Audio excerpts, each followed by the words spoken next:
সুবিধা অন্তর্ভুক্ত করে কতটুকুই বা ফল পাওয়া যাবে। তাই অন্তত কম্পিউটারের সাথে শিক্ষার্থীদের পরিচয় করাতে শুরু হলো ভ্রাম্যমাণ কম্পিউটার ল্যাব কার্যক্রম।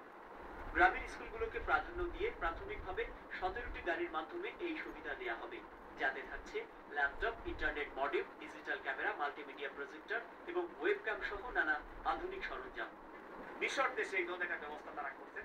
তারা গাড়িতে করে ভ্রাম্যমাণ এই কম্পিউটার দিয়ে বিভিন্ন শিক্ষার্থীদের কাছে পৌঁছাচ্ছেন, স্কুলে পৌঁছাচ্ছেন।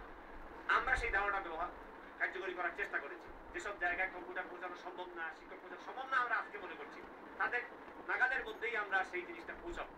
তারা দেখতে পাবেন, সাধারণভাবে ব্যবহার করতে পারবেন। মাধ্যমিক পর্যায়ের শিক্ষায় গুণগত মান আনতে নেওয়া হচ্ছে টিচিং কোয়ালিটি ইমপ্রুভমেন্ট, সংক্ষেপে TQI প্রকল্প। শিক্ষক, শিক্ষার্থী ও অভিভাবকদের এই কার্যক্রমে অন্তর্ভুক্ত করে দেওয়া হচ্ছে আন্তর্জাতিক মানের প্রশিক্ষণ। We are training all secondary teachers. We are retraining them. We are providing professional development training for them. So far we have trained about 150,000 teachers, 1.5 lakh, and we are training all the remaining 50,000. Pickup van এবং generator ব্যবহারের মাধ্যমে পার্বত্য চট্টগ্রাম, বরিশাল ও রংপুর সহ প্রত্যন্ত অঞ্চলের স্কুলগুলোতেও mobile ICT lab সুবিধা পৌঁছে দেওয়ার কথাও জানান শিক্ষামন্ত্রী। মাকসুদুন নবী, বৈশাখী নিউজ, ঢাকা।